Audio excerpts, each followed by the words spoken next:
परमेश्वर की महिमा के लिए होती है।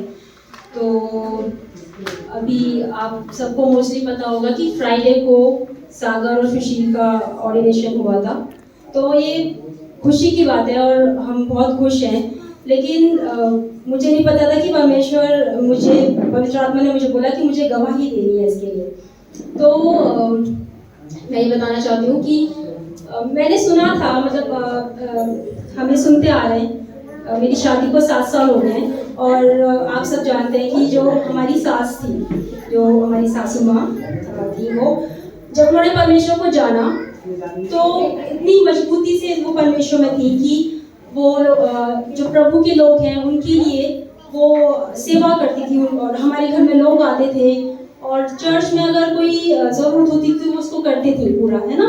और वो बीमारी में भी कभी चर्च मिस नहीं करती थी, कभी चर्च आना नहीं छोड़ती थी। तो वो इस तरह से परमेश्वर में एक सीधी चाल चलती रही और उसका ही रिजल्ट है, उसका ही ये फल है कि आज ना कि हमारे घर के बड़े बेटे पास्टर हैं, जबकि उसके साथ साथ हमारे घर के 2 छोटे बेटे सागर और सुशील भी पास्टर बने हैं। तो ये बड़ी बात है। और इससे बड़ी बात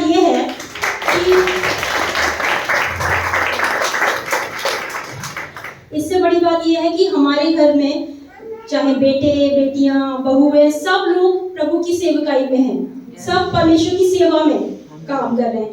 तो ये वचन मुझे भी परमेश्वर ने दिया कि जो धर्मी जन की संतान होती है ना, वो पराक्रमी होती है पृथ्वी पर। धर्मी जन की संतान पृथ्वी पर पराक्रमी होती है, उसका वंश आशीष पाता है और धर्मी जन की जो भलाई होती है, जो अच्छाई होती है, वो पृथ्वी पर सदा बनी रहती है।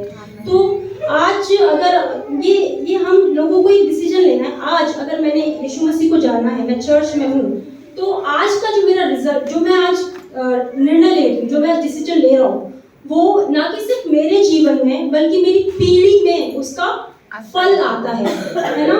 तो आज हमारी सास नहीं है, हमारे मतलब हमारे घर में हम लोग सब हैं, हमारी सास नहीं होते हुए भी उनकी भलाइयाँ, उनकी वो चीज़ें हमारे जीवन में दिखाई देती हैं। तो ये बहुत बड़ी बात है। और जब ऐसा होता है ना कि जब बड़े लोग, मतलब हमारे माँ बाप नहीं होते, तो जो बड़े भाई बहन होते हैं वो माँ बाप का दर्जा लेते हैं और वो वाली खुशी वो फील करते हैं। तो उसी खुशी में मैं इस बात को परमेश्वर का सारा आदर महिमा देती हूँ। हालेलुया। धन्यवाद।